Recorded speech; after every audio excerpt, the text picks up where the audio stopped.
rapidement, je vais revenir sur les 3 dates clés du CADMOS. Donc on l'a dit déjà, 1993, la création.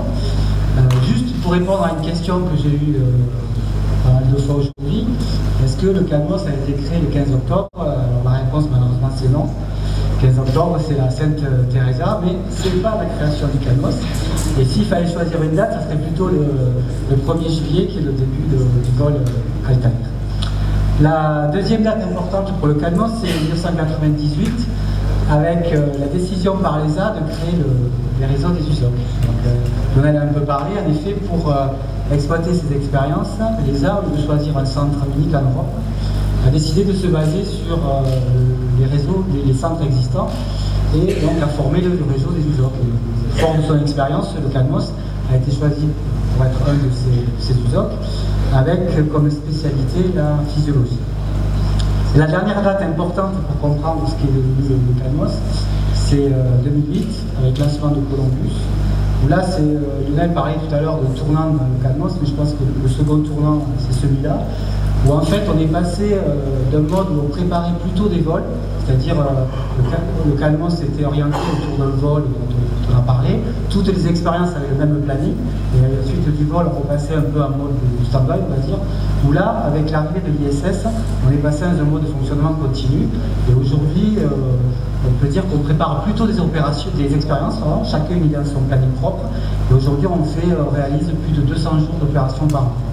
Donc on est passé d'un mode un peu sporadique, on va dire, à un mode de travail continu.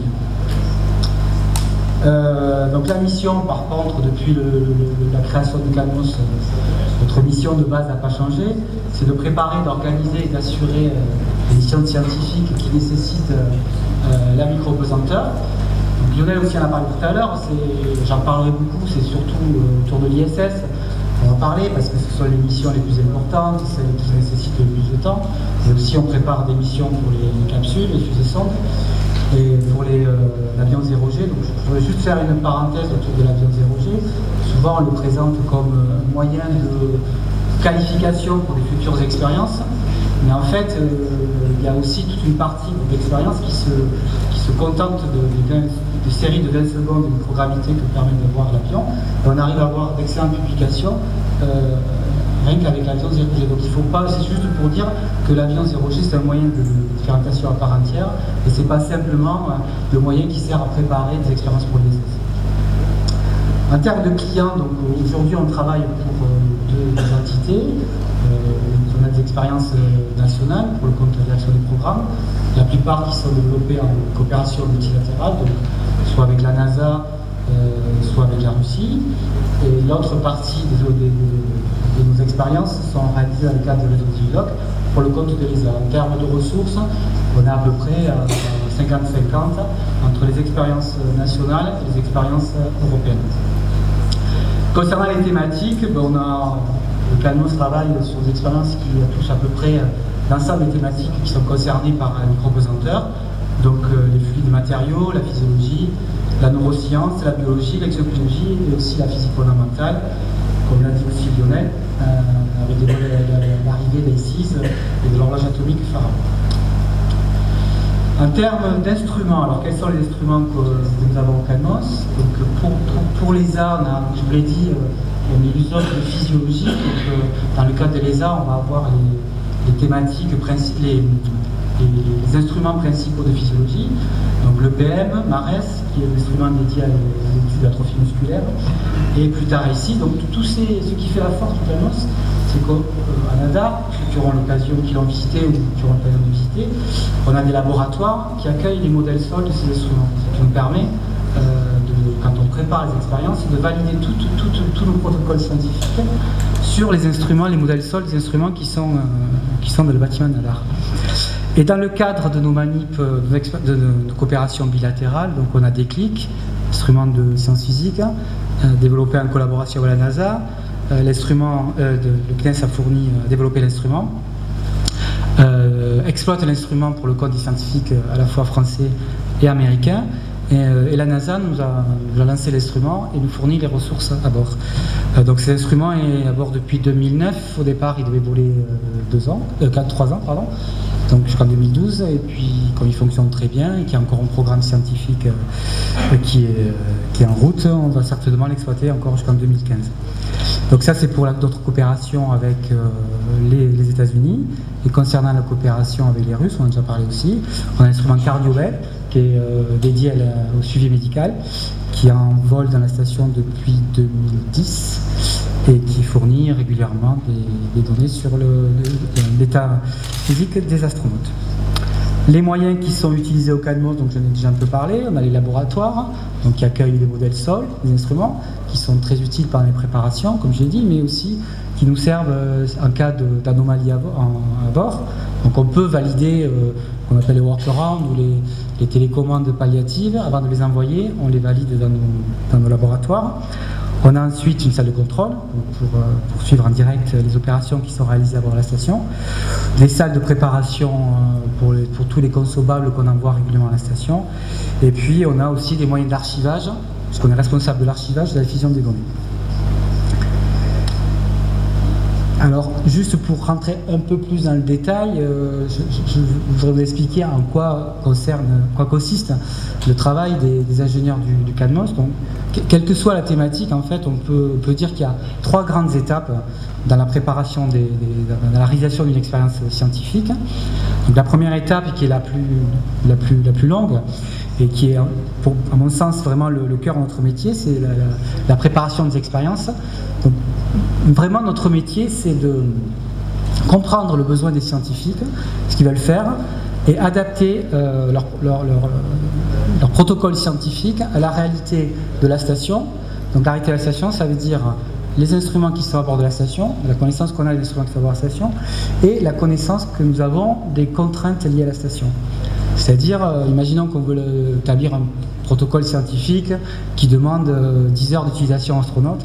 On sait très bien que le temps équipage, c'est une des ressources les plus difficiles à avoir dans la station, et c'est pas possible. Donc notre métier, c'est de permettre aux scientifiques de réaliser au mieux son expérience en tenant compte des capacités des matériels qui sont là-haut et de tout l'environnement de la station, les temps équipage, les débits de télémesure, les fenêtres de visibilité, et donc faire en sorte qu'il arrive à faire son expérience. Donc pendant cette phase de préparation, on va itérer avec les scientifiques en utilisant les modèles qui sont chez nous en laboratoire pour définir le protocole qui sera réalisable dans la station. Une fois qu'on a fait ça, en parallèle, on va travailler avec la NASA, les Russes ou l'ESA pour leur transmettre les entrées de nos expériences, c'est-à-dire les plannings par exemple, faire en sorte qu'à la fin il n'y a qu'un planning dans la station. Donc il faut qu'on se trouve, que notre expérience, notre protocole soit dans le grand planning de la station. On va fournir tous les documents de sécurité qui permettent de monter le matériel. On va, dans certains cas, on peut aussi apporter un support à l'entraînement des équipages. Donc il faut savoir, c'est que les équipages ne viennent pas au CADMOS, ils sont entraînés soit à Houston, soit à l'EAC, soit à JT Étoiles, donc par des instructeurs certifiés, mais dans quelques cas, on est présent pour assurer un support aux instructeurs. On peut aussi, dans quelques cas, livrer des expériences avant lancement, ces expériences qui nécessitent au dernier moment une préparation, donc on va solliciter le lancement pour fournir l'équipement, ce qu'on appelle Let Access. Et ensuite, donc ça c'est le dernier point, c'est particulier à toutes les expériences de physiologie. On fait ce qu'on appelle les BDC, ou les données de contrôle. Ce qu'il faut savoir, c'est ce qui est caractéristique de nos expériences de physiologie. On joue ce qu'on va jouer à bord de la station, on le joue avant le vol, pour que le scientifique ait des mesures de référence. On le joue une ou plusieurs fois pendant la durée de la mission, et ensuite, à nouveau, lorsque l'équipage revient au sol, on rejoue les mêmes protocoles pour étudier les mécanismes donc, de retour à l'état normal. Donc pour faire ça, les gens du CADMOS qui s'occupent de physiologie vont se ramener à faire ces mesures sur les astronautes, donc là où ils sont, c'est-à-dire à Houston, encore une fois, à JT des Étoiles ou à l'EAC. Donc ça, c'est la phase la plus importante qui consiste à préparer notre expérience. Une fois que l'expérience est prête, qu'elle est planifiée, on va passer à la phase de réalisation. Donc ça se passe dans la salle de contrôle. Donc c'est le point d'orgue de l'expérience, c'est là que sûrement on a le plus de stress, c'est là qu'il nécessite le plus de concentration. C'est comme un athlète à une compétition, à sa course il va avoir le stress avant sa compétition, il va être super concentré à la compétition, mais s'il s'est bien entraîné avant, ça va bien se passer. Donc j'espère que vous apprécierez la comparaison des athlètes. Donc là, on va envoyer les commandes, recevoir les télémesures. Ça c'est aussi juste un point à signaler, c'est quand même une grosse différence avec ce qu'on avait pu connaître sur MIR et qu'apporte l'ISS, cette capacité d'avoir de la télémesure et qui permet aux scientifiques, je pense qu'ils en parleront tout à l'heure, de faire vraiment de la téléscience, c'est-à-dire d'avoir quasiment en temps réel leurs données et de pouvoir interagir avec les gens du CANOS pour modifier en quasi-temps réel le déroulé de leur expérience. Et je pense que pour les scientifiques c'est vraiment une plus-value.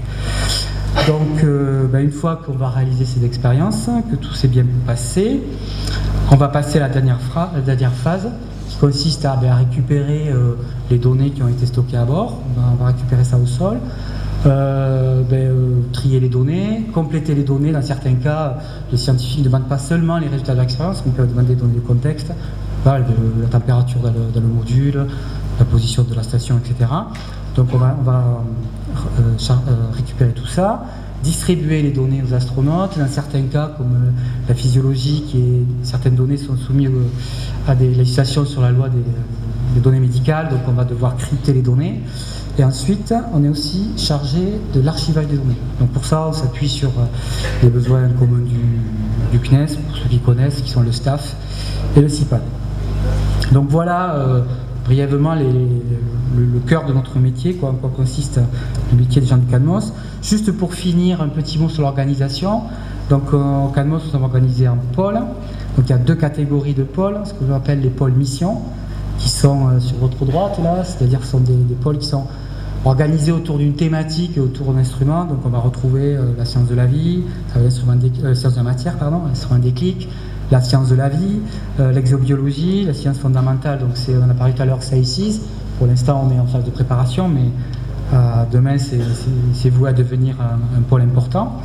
Mais pour réaliser toutes ces expériences, on a des pôles transverses.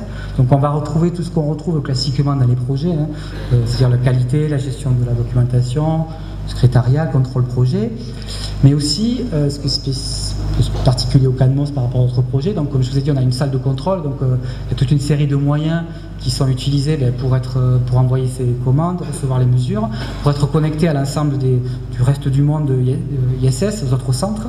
Donc il y a tous les gens de ce groupe sont en charge donc, du maintien en conditions opérationnelles de tous nos systèmes. Et tout ça, ça représente aujourd'hui 30 personnes qui travaillent à plein temps au CANMOS. Voilà, donc j'ai essayé d'aller vite, j'espère que je vous ai donné un peu une idée de ce qu'est le CANMOS. Si certains veulent en savoir un peu plus, je vous ai mis l'adresse du site, vous aurez un peu plus de détails sur l'ensemble des activités qui sont réalisées au CANMOS. Voilà, je vous remercie.